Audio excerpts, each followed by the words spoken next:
Welcome to the Never Too Early Fantasy Football Podcast, where it is never too early for fantasy football. My name is Jeff. I'm Alex. As always, thank you for downloading, listening, liking, and commenting on our podcast videos. Please join our community by subscribing to us on the socials. Our handle on all platforms is at N2E Fantasy.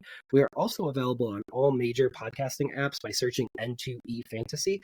Alex, what do we have on today's show? On this week's episode of the Never Too Early Fantasy Football Podcast, we are going to cover this week's news and rumors, and we will also just briefly touch on this upcoming NFL Combine. So we'll talk about some prospects that we want to see how they do in the Combine, see if it will potentially affect how teams feel about them.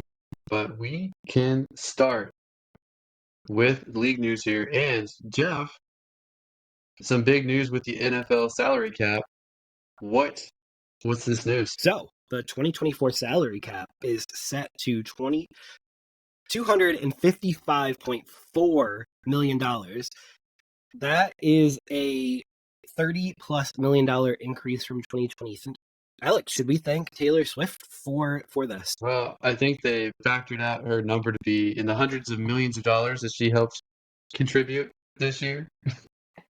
So partially that, partially COVID makeup, as well as all of these deals with Amazon and these other streaming services as well. So big increase, not likely to increase this much next year. So all these teams that are over the cap are definitely going to be looking to take advantage of it this offseason.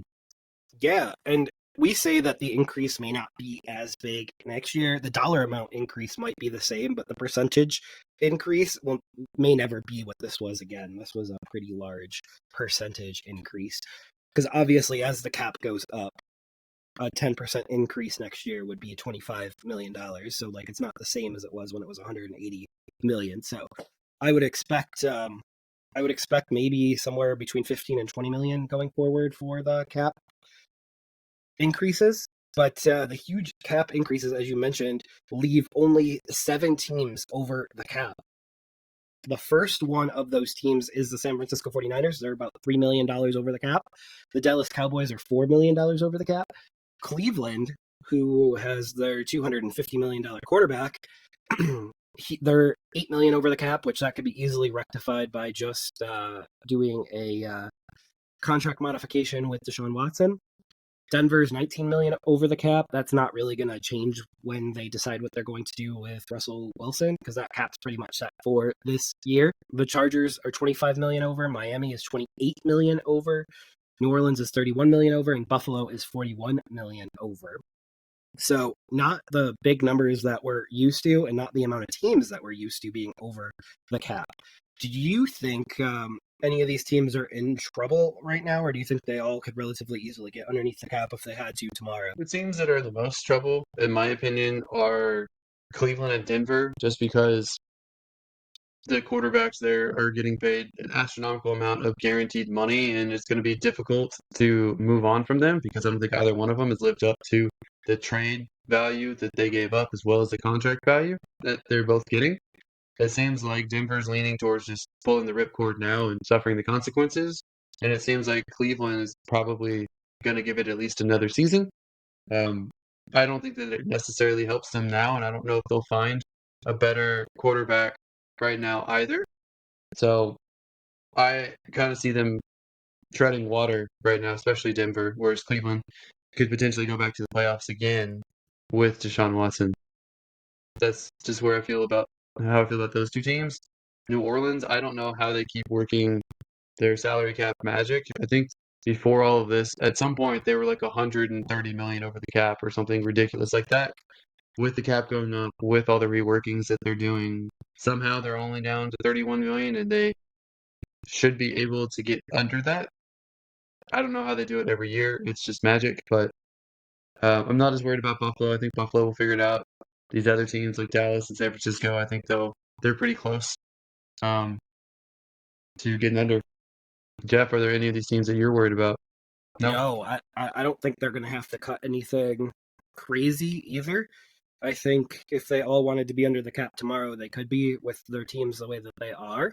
So that's pretty amazing at this point in the offseason. And we'll see kind of what happens here as the offseason moves on, because we're going to have a bunch of players that are available via free agency coming up very shortly. Free agency starts on, well, it starts a few days before this, but free agency officially happens on March 13th. So I think on March 11th, they can start discussing deals, and that is a little less than 2 weeks away at this point. And we will see if the salary cap at some point is a real thing or if it's all just an illusion. But one of the teams that we are all, and I mean everyone, is interested in finding out what they do in the offseason. The Kansas City Chiefs, one of the teams that we feel like could sign a veteran free agent wide receiver. It looks like they're actually going to use their cap space to try to re-sign Chris Jones, the defensive tackle, and their corner Snead as well. They've already told Snead that if they don't work out a contract, they're going to tag him. This could be a tagging trade, so maybe they'll clear that money back up again. But it doesn't look like they'll have the money to sign a veteran free agent wide receiver. And a lot of people have talked about Mike Evans going there, or we talked about Gabriel Davis potentially going there. Are the Chiefs a real possibility for a veteran wide receiver? If this is the case, what do you think, Jeff? No, I think it totally makes a lot of sense. Now, whether or not they do it, that's another story. But the Bills losing Davis and the Chiefs scooping Davis would be a very Kansas City Chiefs move, in my opinion. They just scooped the Bills punter in the last couple of days. But we'll see if they re-sign Chris Jones and re-sign Snead. I do think it's a distinct possibility, because I do think once you're a dynasty, that people do want to get paid, but there is some sort of prestige that comes along with playing as part of a dynasty as well. But MVS could easily be cut as well. Gabe Davis is a younger, cheaper, better option than MVS at this point, in my opinion. And they already have a number one receiver in the making with Rashee Rice at this point, in my opinion. I saw the stat the other day that he dropped a total of 3 passes this year, and this was the most pass-prone team in the NFL this past season. So it's kind of amazing that their rookie only dropped 3 passes out of 130 some targets. So he seems to be the real deal. He's at least a wide receiver 2 and might even end up being a wide receiver 1. And it looks like they're probably going to pick up his usage going into next year, even if they add more wide receiver help. So kudos to everyone out there who was able to grab him last year in dynasty drafts. But one of the fantasy community's favorite targets for the Chiefs to get, Mike Evans, looks like he might be staying with the Buccaneers. The head coach, the GM, everyone's talked about they're trying to keep Mike Evans in Tampa, and they're trying to do what they can to pay him and keep him there. Mike Evans is a pretty loyal guy. He's talked about wanting to stay in Tampa as well. So that's most likely going to be the case. I don't see the Chiefs being able to pay market value for him if he decided to leave. So that leaves potentially Carolina if the Buccaneers don't work out for whatever reason. But Jeff, what are the odds at this point, in your opinion, that he stays with the Buccaneers? I think it's pretty great at this point, because I don't think he wants to leave. I don't think they want him to leave. If it's just down to dollars and cents, they'll eventually come to an agreement, if I had to guess. But we'll see. They always have the franchise tag at their disposal. They haven't applied it to anybody yet. I don't think that they'll tag Evans. I don't think they'll go back on tagging him. But as we found out today, there's teams like the Giants that went back on saying that the tag wasn't an option on Barkley. So now the tag is back on the table with Saquon Barkley. So until the tag deadline passes, I don't ever fully believe that a player is untaggable until that passes. What about T. Higgins with the Cincinnati Bengals? That was the quickest trigger in the West, or I guess the Northwest. Jeff, is he going to stay there? Are they going to trade him? What do you think is happening at this point with T. Higgins and the Bengals? So I think that T. Higgins is in limbo right now. I know that's not really helpful. So I think that if the Bengals had a choice, they would be, number one, they would keep T. Higgins at their price. I think number two, they would keep T. Higgins on the 1-year franchise tag. They did the same. I think the third option for them is to trade him away. The Bengals GM has made it very clear that there is a pie and for him to be in the pie, it's going to be challenging. So it comes down to actual dollars and cents, and spending 40% of their cap on 2 receivers and a quarterback. That may not be the number one formula for winning in the NFL. Maybe all they need. I don't know. Maybe. But we'll see. But what do you think happens with Mr. Higgins? I think there's a good chance he stays there for a season and he plays somewhere else next year. Yeah, I think they could always trade him at the deadline, too. I mean, that was an option going into this year when Burrow got hurt. And I'm a little surprised that they didn't do it. But Well, Higgins was hurt too, so that kind of hurt his trade value. yeah. But there will be a team out there willing to pay him as a number one. So I think he would be a little foolish to take less to stay with the Bengals at this point. Well, teams might just be waiting for bigger dominoes to follow, to fall. Teams might be waiting for bigger dominoes to fall, and that bigger domino seems to be Minnesota's wide receiver Justin Jefferson. There are rumors and speculation that he may be available for the right price, which would have to be huge. And this would be if Minnesota can't re-sign him. I mean, if they can't re-sign Kirk Cousins, who may be going to Atlanta as an option instead of Minnesota. But Justin Jefferson, in the right scenario, could be traded, and that would dictate basically any kind of wide receiver trade because everyone would be waiting for him first. Jeff, do you think it's likely that Justin Jefferson's on the move? Ooh, I think it's less than 25% chance that he moves because I just don't know. Justin Jeffersons don't grow on trees. But Minnesota does need to get their quarterback situation figured out first, or you're never going to get Justin Jefferson to sign the long-term deal. He'll just keep playing on the franchise tags until he's a free agent or the team trades him. So we'll see. I don't think the team trades him this year, especially if they re-sign Kirk Cousins. So I think that option goes away this year, the moment that they bring Kirk Cousins back.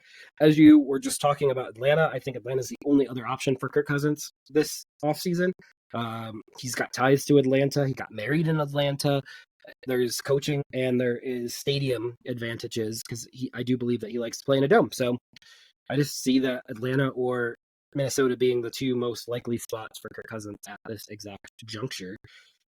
But there are rumors that Minnesota could consider trading Justin Jefferson. I just don't know if I completely buy it just yet, or if there's teams that are just trying to drum up interest outside of Minnesota, or if there's beat writers just trying to stay relevant right now. So it's just something to think about. Where do you think he would go if he was being traded? Well, he's going to follow Kirk Cousins, of course. Yeah, so if Kirk Cousins signs with the Falcons immediately trade for Justin Jefferson, right? Absolutely. I could see him. There was people on social media today that were trying to get people to believe that there's smoke around Kansas City. Now, that's very attractive and everything, just because you'd have the best quarterback and the best wide receiver playing together, and obviously that's very attractive for obvious reasons. But I don't see it happening, but it's just one of those things that we're throwing out there. And that would be a fun place for him to go, because I think there's nobody beating Kansas City with Justin Jefferson and Patrick Mahomes and Travis Kelce next year. Yeah, I would agree, but I don't think he'd be going there. I think he'd probably be going to the Bears if he consented to it. No, I'm just kidding. Probably like the Bills or something, if that were to happen. But speaking of the Falcons, they released superstar tight end Jonnu Smith, everyone's favorite fantasy tight end. No? He's not your favorite tight end, Jonnu Smith? No, I didn't even know who he was until you just mentioned him. That's such a lie. Anyway. I'm just kidding. I know he's one of your favorites. Everyone's bane of their existence, if they were Kyle Pitts owners, kept stealing targets away from Kyle Pitts, who apparently played through some serious knee injuries. So makes sense why they had Jonnu Smith so prevalent. But Jonnu Smith has been one of those tight ends who's on the cusp of being a legitimate starter, but just couldn't get the consistency going, couldn't keep the production up. Did okay at Tennessee early in his career, got a huge payday with New England, did nothing in New England, and then resurfaced with his old coach in Atlanta and did okay. So maybe he'll catch on somewhere and be a borderline starter, but he saves them some money, especially if they need that money to sign Kirk Cousins. I don't think he was a necessity in that offense, and that to me tells me that Kyle Pitts is probably healthier and will be more of a focal point this season, potentially. So is it good for the Falcons all around, Jeff? I think it is. Obviously, that really depends on the quarterback situation in Atlanta. So they have to really get that solved and kind of quickly.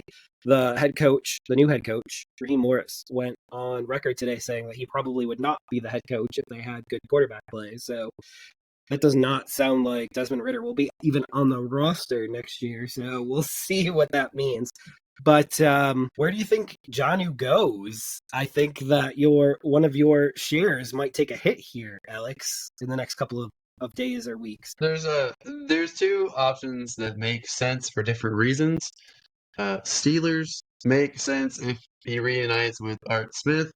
He's the coordinator there now. He was the head coach last year for the Falcons, so he could join him there.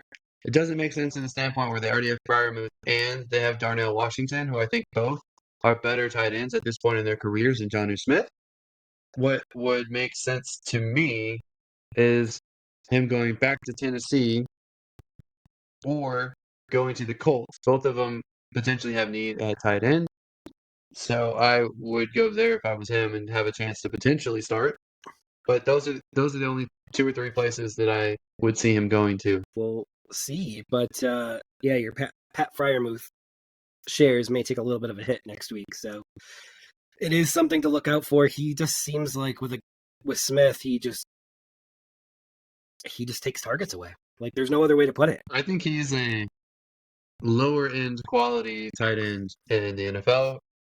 I don't know if he'll be super fantasy relevant wherever he goes, but his best chance of being fantasy relevant is probably in Indianapolis. Yeah, they already have 3 just Jags, so I think you're adding another Jag to that. All right, Jeff, did the Rams just sign a quality wide receiver? The Rams brought back their stud from last year, Demarcus Robinson. He made some. He actually overtook Tutu Atwell on the depth chart to move up to the number 3 receiver for the Rams, and they are a much higher passing offense.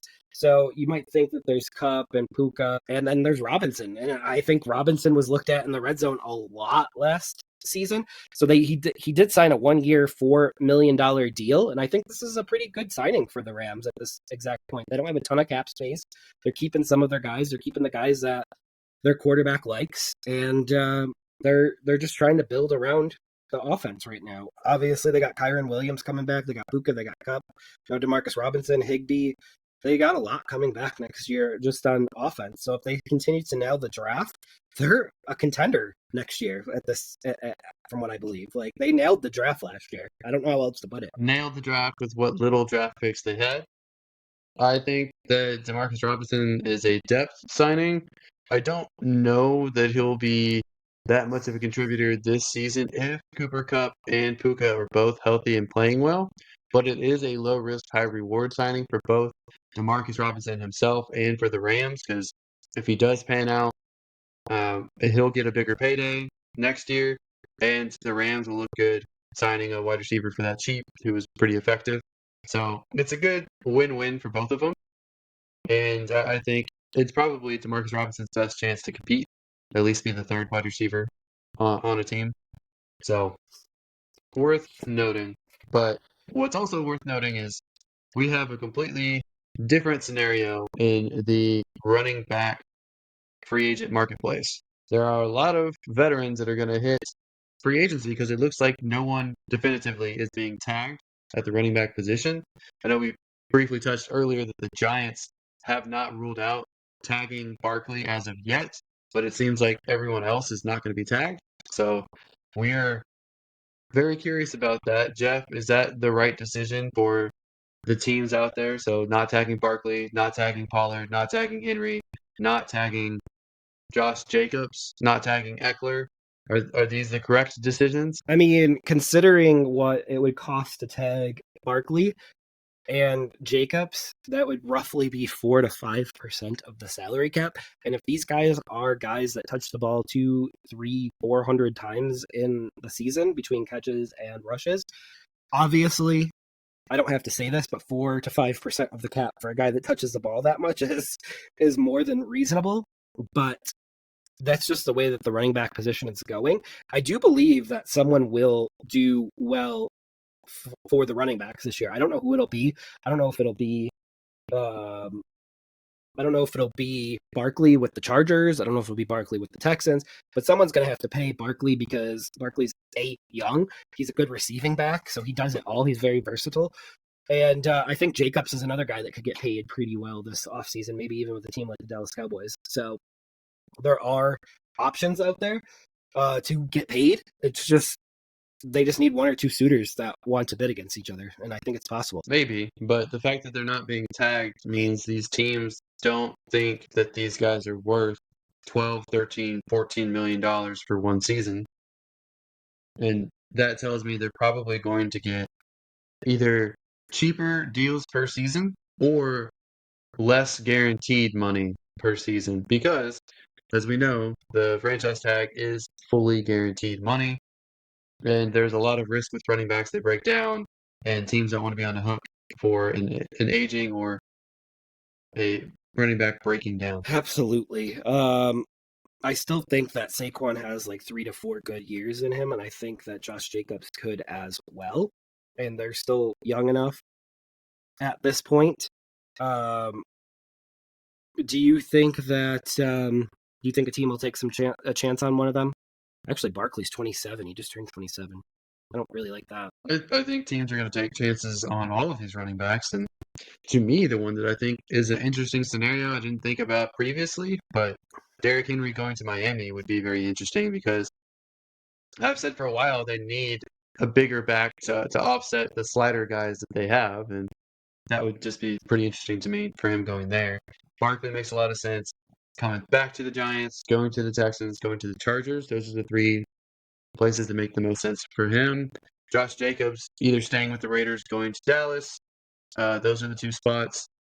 I mean, maybe someone could go to Minnesota. I mean, that's a possibility. They certainly need assistance up there, but what do you think? Yeah, I wouldn't put it out of the question for Josh Jacobs to sign a 4-year, $60 million deal with the Cowboys and have like the first two guaranteed because that guarantees age 26 season, age 27 season, and then they could have him age 28 if they still want him. So, and that only puts him on the hook for 30 mil.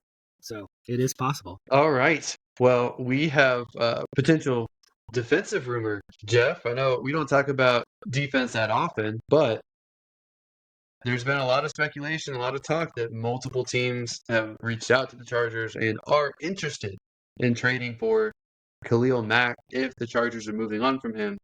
Jeff, that's one way to clear up the cap, and that's another way to get some draft picks and retool around Justin Herbert and the new head coach Harbaugh. Like, what do you think of these rumors? Do you think that Mack could be traded? Do you think he will be? What do you think? So Mack could easily be traded. I don't know if he will be though. The cap upgrade to 255 put the Chargers only 25 million over right now, and that's pretty much cutting Mike Williams and restructuring the rest, and you'd have enough cap to sign Barkley if you wanted to. So I think it will be interesting to see what the Chargers do here because I don't think that they're going from a position of need to get rid of anybody anymore. So it kind of changes the outlook and the asking price for Khalil Mack because I think before we knew what the cap was, we thought there was a chance that they had to get rid of a few of these guys. Now, I think that's changed a little bit. I don't think they have to get rid of anybody. They will get rid of whoever they feel is dead weight, but that changes the asking price for Khalil Mack. Now, it's nice to get rid of him and get his cap off of the books, but it's not, we don't need to anymore. So now it's a want. And now a team that wants him is going to have to pay more for him, in my opinion. But we'll see. I think he might still command like around a late first round, early second round pick for Khalil Mack at this point in his career. Pass rushers do not grow on trees. I know he's getting up there in age. I mean, I know how old Khalil Mack is because I did go to the same school as Khalil Mack did. He actually started a year after I graduated. So so I do understand that Khalil Mack's getting up there in age, but he can still get after the quarterback. So that is something teams will still find valuable. watch a team like the 49ers trade for him, because that feels like the 49ers stock up on all of the pass rushers that are available. I think he'd be more effective than Chase Young, so I think that would be a solid opportunity for them. They do, and they can fit him under the cap somehow. This would be the third time Khalil Mack would be traded if he ends up getting traded. First time was for 2 firsts and a third. Second time, I think, was for second and a third. So I would suspect he'd probably at least be available for a second-round pick, is my guess.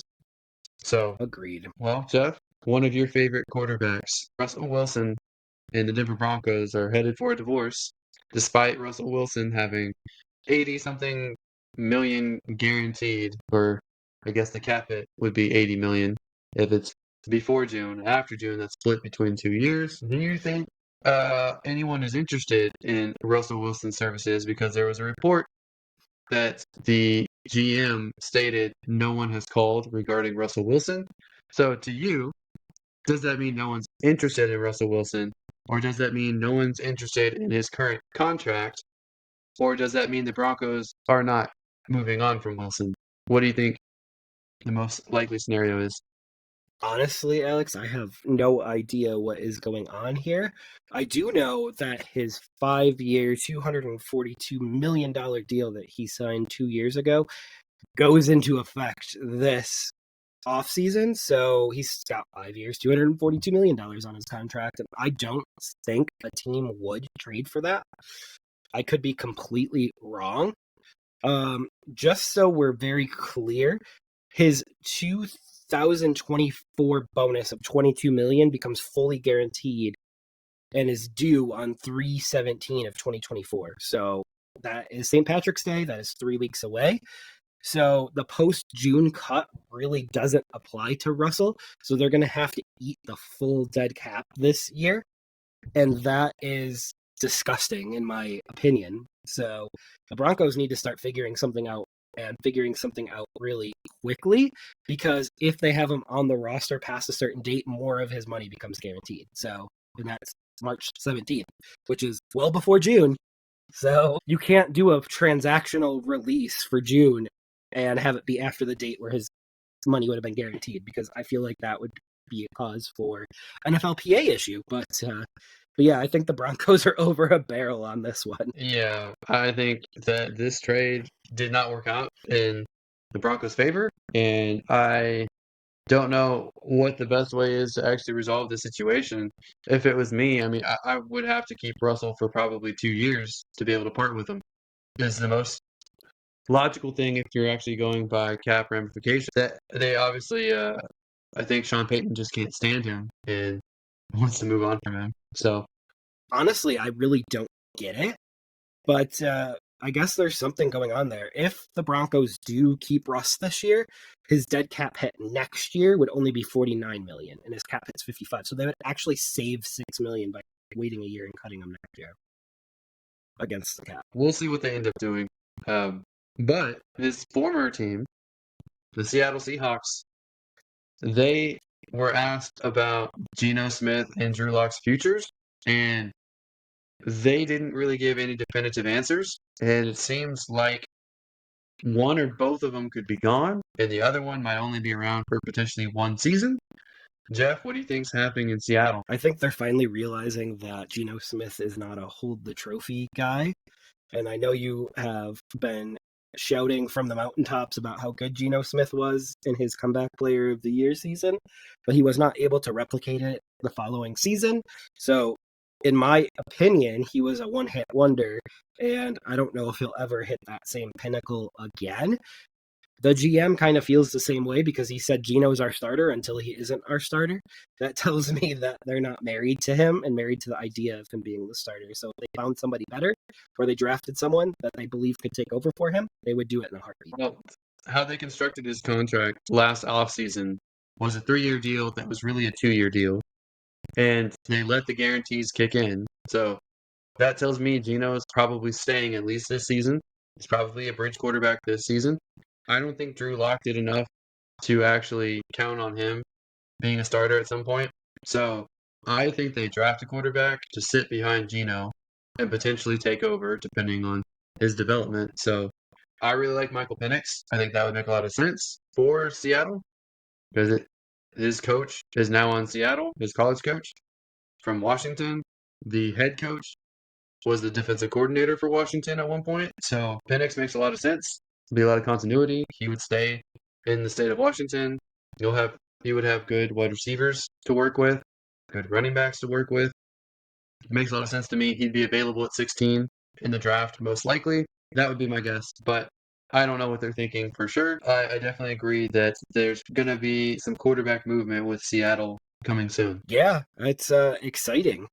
The Washington Commanders also are rumored to be getting interest for current starting quarterback, Sam Howell.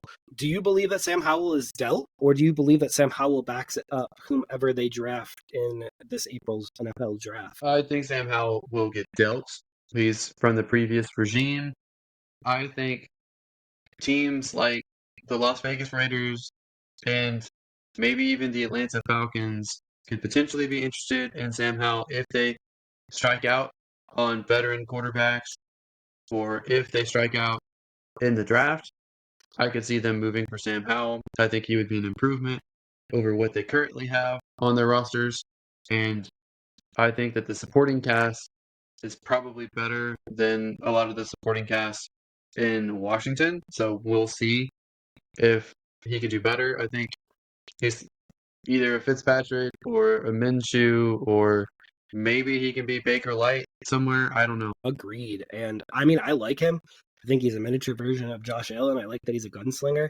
I feel like Ryan Fitzpatrick is actually like a perfect analysis. And Ryan Fitzpatrick played on how many teams across the NFL over how many years? There's actually a commercial about it, and Kevin Hart falls asleep while he's listing all the teams that he played for.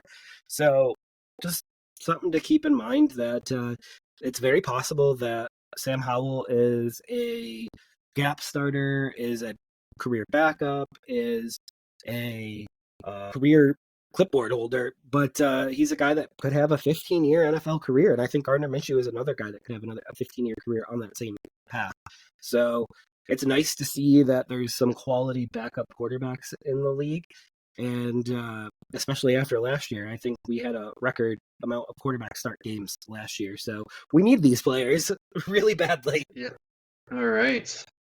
Jeff, is there going to be any new rules coming up for the season, do you think? So the competition committee is going to look at using a version of the NFL kickoff because, as we had mentioned, the NFL was disappointed at how many kicks were returned last year. So they're considering to use the XFL kickoff, which is really hard to say because it's now the UFO with the XFL conference, with the USFL conference. So it's spring football has completely changed here in the last 3 months. But they're looking at using the XFL kickoff, and I believe that it's both sets of players lining up to 30, and the only two people that can move before a kick is touched by the receiving team is the kicker and the receiver. And everyone else cannot move until the ball is touched by the receiver. So we'll see if that inspires the NFL to be innovative here and really bring the kickoff back to the NFL. All for kickoffs being more interesting. All right. That leads us to the combine preview. So we'll just briefly touch over some names that you guys should be looking out for, but we'll start by names that will be left out. So Caleb Williams, Jalen Daniels, and Drake May will not be participating in drills. My understanding is that they will be doing interviews and they'll probably do the physicals, but that's the extent. Makes sense because they're all likely to be top 5 picks, probably even the top 3 picks in the draft. There's not much for them to improve their stock, so I get it. So we will be, from the quarterback position, be looking at J.J. McCarthy out of Michigan, Bo Nix out of Oregon, Michael Penix out of Washington, Spencer Rattler out of South Carolina, Joe Milton III out of Tennessee, Michael Pratt out of Tulane, and Jordan Travis out of FSU. Those are the most interesting of the remaining guys. There will be other quarterbacks throwing as well. Just, I don't think, in my opinion, not that many that are notable outside those guys. Wide receivers, as far as I know right now, Marvin Harrison's the only one sitting out, but he seems like a lock for a top 4 pick. So we'll be paying attention to quite a number of wide receivers, including Keon Coleman out of Florida State, Malachi Corley out of Western Kentucky, Troy Franklin out of Oregon. We'll be looking at Xavier Leggett out of South Carolina, Lad McConkey out of Georgia. We'll be looking at Adonai Mitchell out of Texas, Malik Neighbors out of LSU, Rome Adunze out of Washington, Ricky Pearsall, who is a media talking point right now. We'll look at both USC wide receivers Brendan Rice and Taj Washington, Brian Thomas out of LSU, Devontae Walker out of North Carolina, Malik Washington out of Virginia, Xavier Worthy out of Texas, Johnny Wilson out of Florida State, Roman Wilson out of Michigan, just to name several. And from the running back positions, Rasheen Ali is likely out because he tore his bicep during the Senior Bowl week. I doubt he runs any drills, so I'll try to go faster. With this one, we'll be looking at what running backs like Braylon Allen out of Wisconsin, Trey Benson out of Florida State, Jonathan Brooks out of Texas, Blake Corum out of Michigan, Isaiah Davis out of South Dakota State, Audric Estime out of Notre Dame, Frank Gore Jr. out of Southern Mississippi, Bucky Irving out of Oregon, Marshawn Lloyd out of USC, Cody Schrader out of Missouri, Jalen Wright out of Tennessee. Those are the guys that I'm most interested in and could move around. Tight end's going to be pretty short because Jatavian Sanders from Texas is pretty much the only tight end that looks pretty good. So I'm just curious if any of the other guys there stand out and start to gain steam. So we'll be looking and seeing if any of those guys rise or fall, and we'll be talking about them leading up to the draft as well. Jeff, did any of those names sound familiar? They all sound very familiar, but we'll have to watch out for some medicals this weekend. As always, there always seems to be a injury or a knee that pops up, or there's an injury that could happen during the combine. So it's just we got to pay attention to that during this process. But it'll be fun to watch.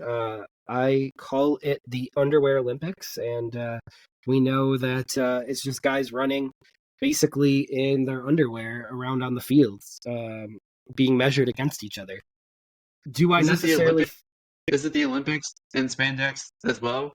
Isn't that a little bit redundant? Yeah, I guess so. But I don't know how helpful it is to watch 40-yard dashes, but we still do that.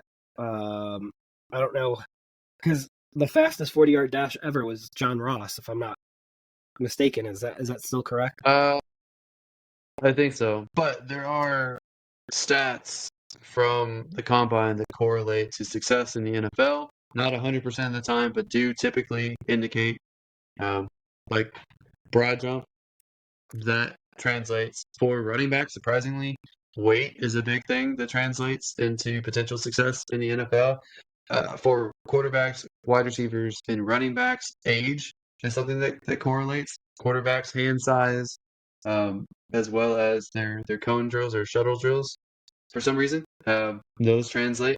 I just like to see quarterbacks throw as well to see if they have a good rhythm, if they've got good accuracy, throwing to wide receivers they're unfamiliar with. It's not perfect, but there are definitely things that translate. Yeah, so it will be interesting to hear you break it down for us next week. I think that there's going to be a lot to look at and look for during this, and some of the stuff that I look for during this time is for head coaches and GMs to get talking to each other about potential trades, especially for players that they're considering cutting or releasing here in the next couple of weeks. I expect some trades to happen between now and the beginning of the league year, which is on 3/14 this year, I think. So that is coming up right around the corner. So we'll see if there's some quarterback movement with Justin Fields or Russell Wilson or Sam Howell. We'll see if there's wide receiver trades like we've talked about. So I doubt there'll be any running back trades, but we might be surprised for all we know. Absolutely. And the league year does get kicked off on March 13th. So I was one day off, and we will see what happens between now and March 13th. All right. Well, that does it for this episode of the Never Too Early Fantasy Football Podcast. Thank you all for downloading or listening to this episode, and please don't forget to like and subscribe. please leave us a comment and share the show. Every little bit helps. You can find us on all podcasting apps by searching N2E Fantasy and with our handle at N2E Fantasy on all social media platforms. Please join our community and give us a follow. Until next time, take care of yourselves and remember, it's truly never too early for fantasy football. Thank you again. Bye, everybody.